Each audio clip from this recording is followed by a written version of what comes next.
Oh my God. Someone in my house is on the bed all day long. And the whole house smells like a bitter smell. She can't even take care of herself, let alone do the housework, and it's a real eyesore. She sleeps all the time. I wonder how long she's going to stay. Every time they look at my face, my mother-in-law Kelly or sister-in-law Daisy complains. Sure, it's the same with or without a wife who doesn't do anything. What's the point of having a wife if she doesn't do anything? And Bill, my father-in-law, joins them in saying, I am Tina Martin, 32 years old. I have been married for 5 years. My father died of illness when I was in high school and my mother died shortly after I got married. I have loved drawing since I was a child and dreamed of becoming a picture book artist. After graduating from high school, I went to design school and got a job at a small design firm as an illustrator. My husband, Chris, worked at an advertising company and came to our office to ask me to illustrate a character for an advertisement, which is how we met. That is how we got married after 2 years of dating. Although my sister-in-law was also at my parents-in-law's house, we ended up living together at my parents-in-law's house after we got married. When we got married, they allowed me to freelance and work from home. I tried my best to be a good wife and do the housework. It was easy to do because Kelly didn't seem to like housework very much and told me that I could do whatever I wanted. Daisy was also indifferent to housework and went out with colleagues and friends every day for drinks and dinners, so we rarely had meals together, but we had no problems. However, 3 years ago I fell down the stairs at the train station and was seriously injured. My life changed drastically. I suffered a spinal injury that left me with a severe disability, paralysis of the lower half of my body. It was quite a shock at first, but 3 years have passed and I am gradually getting used to this kind of life. My in-laws, who had cared so much for me when I was injured, did not expect that I would be unable to stand on my own legs for the rest of my life, and as the 3 years passed, many things changed. In the meantime, Daisy got married 2 years ago. She left home. I'm so glad I don't have to see that look of Tina's anymore. What a thing to say. I could tell that my in-laws were feeling a bit neglectful of me, as I was now almost bedridden. I could not refute my in-laws' sarcasm, as I was sure that having a bedridden person in the house would be troublesome for them in many ways. My in-laws have an old house, so there is no space in the house for a wheelchair to pass through, and I have no choice but to stay in bed, as I am unable to move without a wheelchair. However, I had been working from home before the accident, so I am able to continue working as I am now. I consider it a blessing in disguise that my upper body is not paralyzed and I am able to work. I am now taken care of by a helper and a housekeeper who comes and takes care of my personal needs. If I lived alone, the helper would be able to help me with daily living such as cleaning and laundry, but this is not possible if I have a family member living with me. The helpers can only provide physical assistance. Chris has to work and cannot take care of me, but my in-laws are doing very well. Kelly is not disabled and has no illness. Bill turned 65 last year and has been home since he retired. When you have a family member living with you who is pinching himself and not working, helpers are not allowed to do daily living assistance such as cleaning, laundry, and shopping. For the first 2 years or so, my in-laws did a little bit along the way, but gradually they stopped doing it. I can understand that Kelly, who has always disliked housework, must have found it a hassle to do my share of the chores. Chris also spoke kindly to me in the beginning, but now he rarely even speaks to me and does nothing for me. I have a job to do, and caring for someone is not a man's job. That's all he says. Just because the in-laws don't do anything for him doesn't mean that the helpers can't assist him in his daily life due to regulations. But the helper saw my in-laws and was concerned about them, so she introduced me to a housekeeper. A housekeeper is a waste of money. What kind of luxury are you talking about? But I have my own personal needs, and if you don't do my laundry, I won't have any clothes to change into. Are you trying to bully me as a daughter-in-law? No, I'm not, but I'm in such a situation that I have no choice but to ask you to do it for me. When I said this, my in-laws looked at me as if I was a nuisance. You really are a pestilence, aren't you? We don't have that kind of money. I'll take care of that. I was so glad I had kept my job. So I managed to get a housekeeper to come to my house. The housekeeper was a 52-year-old woman named Sammy. She had lost her husband a long time ago and had no children. I felt she was somewhat like my mother who had passed away. I was really glad that she was a very kind and gentle person who took care of me very kindly. The only people I can talk to now are not my family. The only people I can talk to now are Sammy and my helpers. When Sammy arrived, my in-laws immediately tried to take care of their own business. Hey you! You're supposed to do our laundry and cleaning too. No, thank you. Kelly, what? You're the housekeeper, aren't you? What are you doing here? Housekeeper, if I do your part, I'll have to charge you extra. Are you willing to pay for it? If so, I'll do it.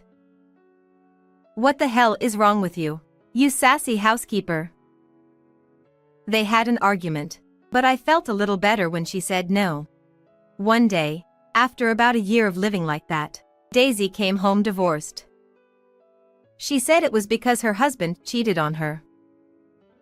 He must have been seduced by a woman because he was an idiot. He was a messy, noisy man. But my brother-in-law worked for a major company and seemed like a very serious businessman. He didn't seem like the type of man who would cheat on his wife. I thought it was a bit strange, but I didn't want to make waves by saying something unnecessary, so I didn't say anything. I'm super lucky to have a housekeeper. Of course you're going to take care of me, right? Daisy said the same thing as her in-laws, but Sammy said no once and for all. Sammy did not think well of her in-laws, who did not say a single kind word to me even when we were together. I won't do it. What? Then what are you doing here? To take care of Tina around. What the hell is that? She's a useless housekeeper with Tina. It must be because Tina is so stingy with her money. But she's only making as much as she can on the side. She's a useless woman who can't even take care of herself. So she has to ask the housekeeper for help. Daisy and Kelly can take care of themselves, so they don't need a housekeeper, do they? When I countered that, they shut up, but Daisy's return doubled my in-laws' sarcasm. A bedridden person is nothing but a distraction. Now that Daisy is back, your presence will only make our house smaller. Daisy is enough in our house. You're still good, writing silly doodles on your bed, living your life, and working. Even when I was working, Daisy would go out of her way to come to my room to be sarcastic. I was fed up with the constant sarcasm, so I asked Chris for advice. Hey, tell Kelly and Daisy to be a little more careful with their words. I get hurt too. But it's the truth. What's the truth?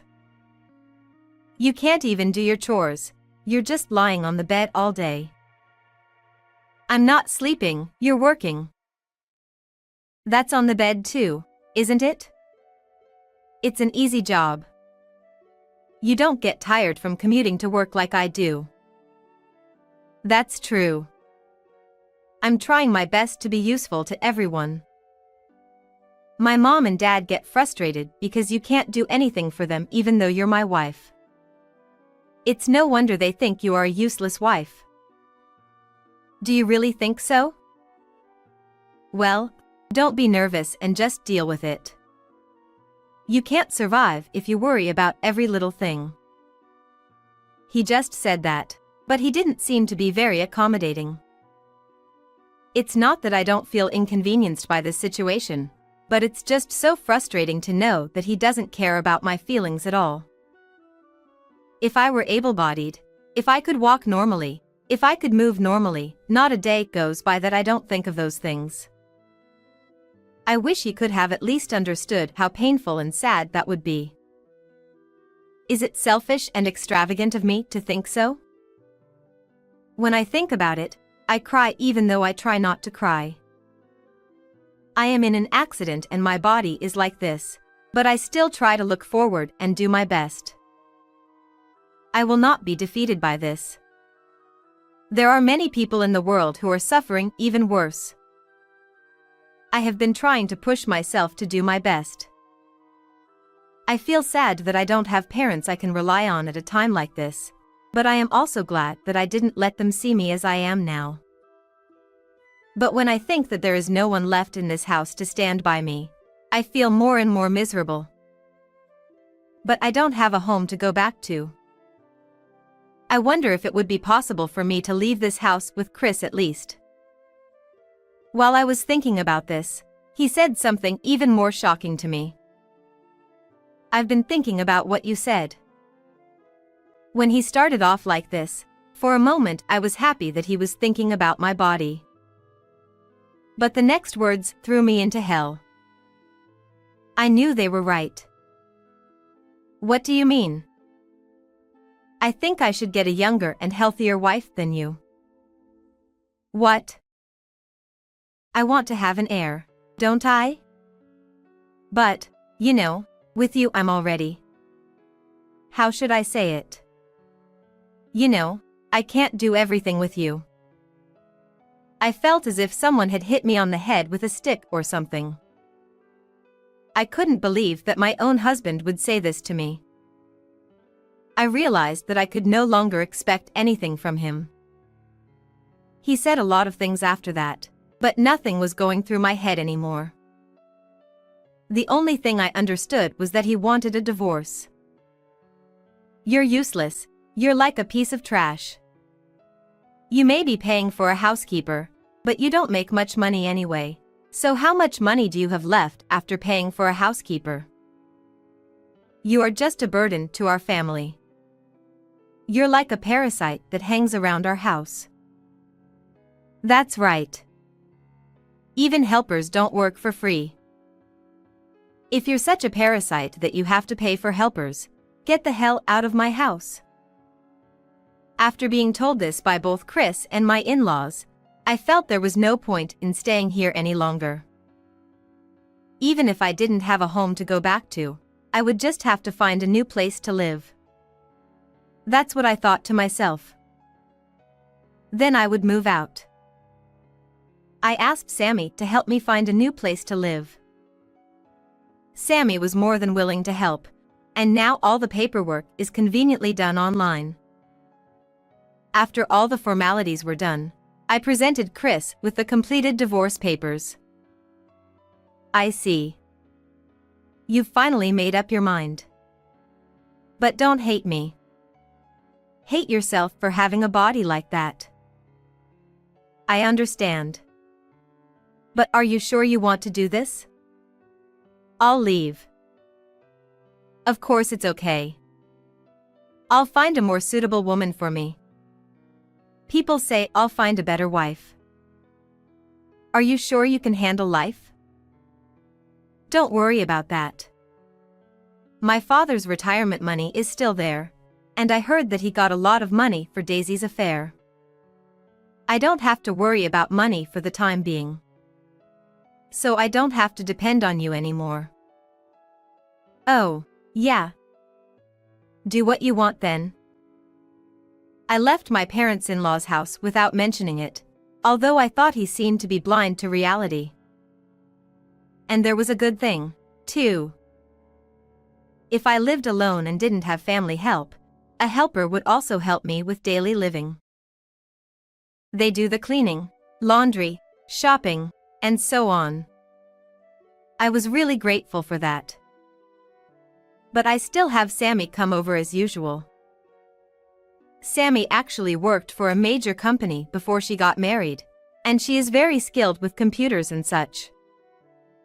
But because it was a big company, there was a lot of overtaking and being overtaken, and she got tired of that, so she quit her job when she got married.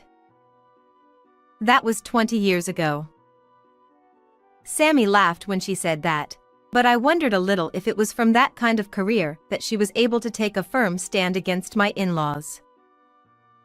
So now she manages my business rather than being my housekeeper. Sammy is happy to do it and is a big help. Besides, the new place I moved to is a wheelchair-accessible house, so I can move around by myself. The kitchen also has enough space for me to cook by myself. Just when I was beginning to think I was finally getting used to my new life, Kelly started calling me again and again.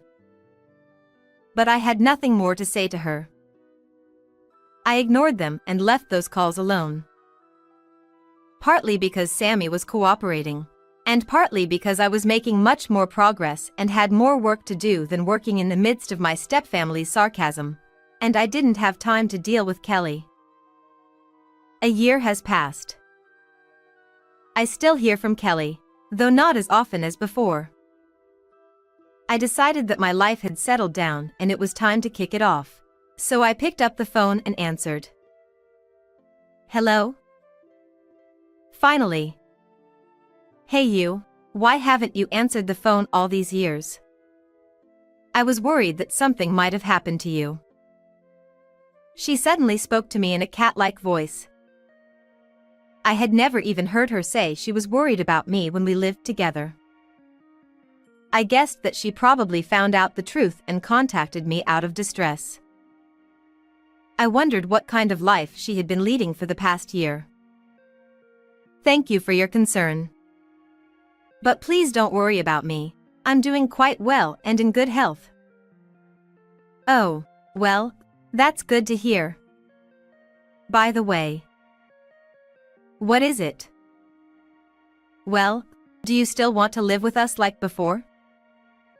What? I'm a huge trash and a parasite, and there's nothing good about living with me. I've been thinking about it a lot. I knew I couldn't just leave you here with your physical disability.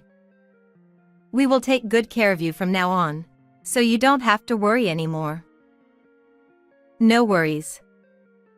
When you live alone, a helper will help you with your daily life. They do the cleaning, laundry, and shopping for me. And Sammy helps me with my work, so I don't have any problems.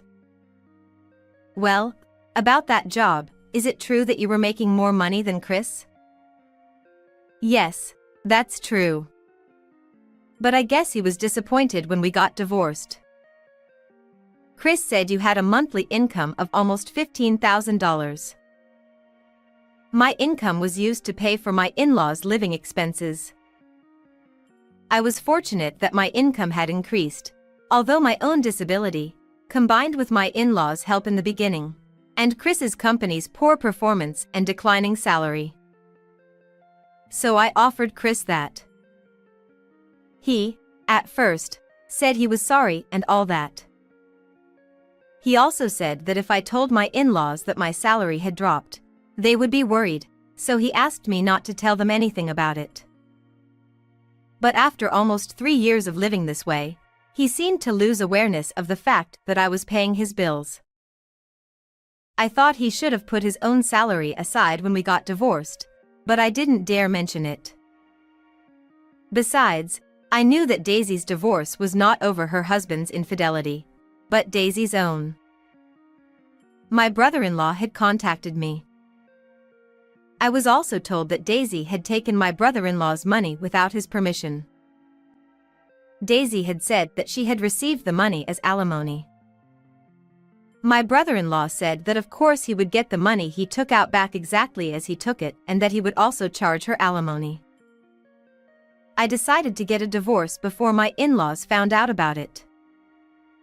When I confronted Kelly about it, she was absolutely mortified for a while. Chris was also getting into girls' bars worker and even getting into debt. So that's why he said he wanted a divorce. Maybe he was counting on that girl's earnings. You can't count on that. They weren't even dating in the first place. He was just one of her clients. I'm sure he was. Did you, by any chance, know? Yes, I knew all about it. Kelly, why didn't you tell me? Did you by any chance know that Chris's company was in danger? Of course I did. It's awful that you knew that too and didn't tell me. Kelly also told me that Daisy had eloped with the cheating boyfriend, but was eventually dumped and came home in tears with even more debt. Chris' company went bankrupt 6 months ago, and he is now looking for a job, but he can't find one because he says he is not a good fit for it. He has completely lost his confidence and is now a recluse here too. Thanks to those kids living with us, my husband doesn't have any retirement money left. In fact, he's still in debt. Is that so? So, if you come back, everything will be all right. I have no idea what you mean. I thought, I really don't know what all is well. Rather, I don't understand the nerve of them to say this to me now after kicking me out like that. I also wondered how much she could change in just 1 year. But it was sooner than I thought. Chris probably had no idea that his company would actually go bankrupt. He was so careless about everything. Kelly tearfully said that she wouldn't have let him divorce me if she had known, but I felt that it was too late for that. And in the end, it's all about the money. All they care about is their own lives. Daisy says she doesn't feel like working right now, so she stays at home, eats and sleeps all the time, and she's getting fat.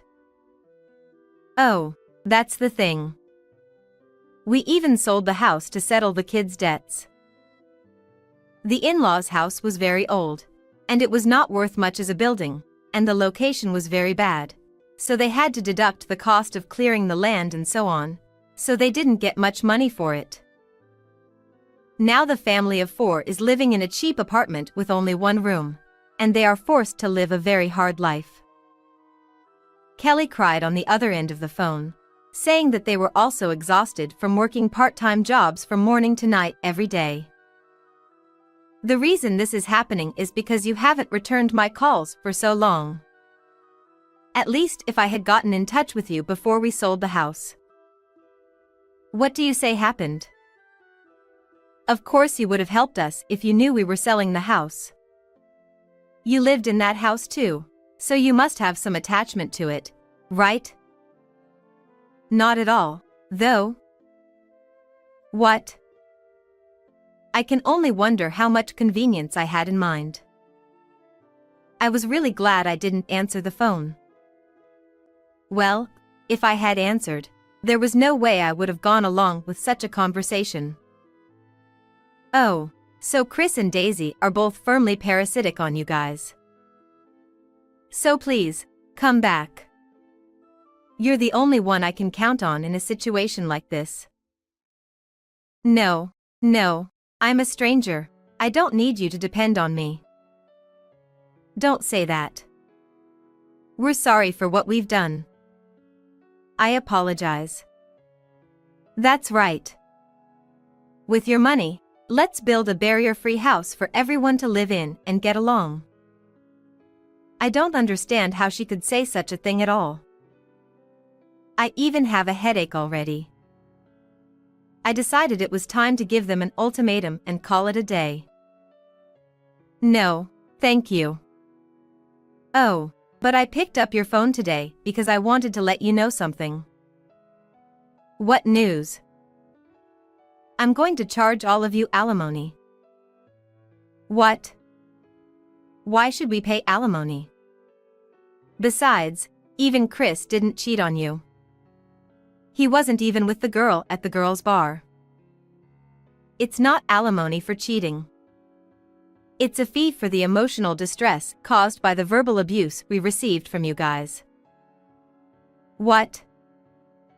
When I told her that I had recorded and videotaped all of my stepfamily's outbursts at the time and had all the evidence, Kelly became quite flustered and hurriedly hung up the phone.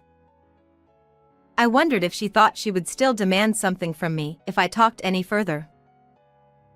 I wondered if this was what it was like to have a scar on your shin. Afterwards, when I made a request for compensation through a lawyer, the lawyer told me that she had tearfully appealed for the current situation and asked that the compensation be somehow waived. Of course, there was no way she would comply. I was asked to illustrate a picture book. I am one step closer to my dream of becoming a picture book author someday.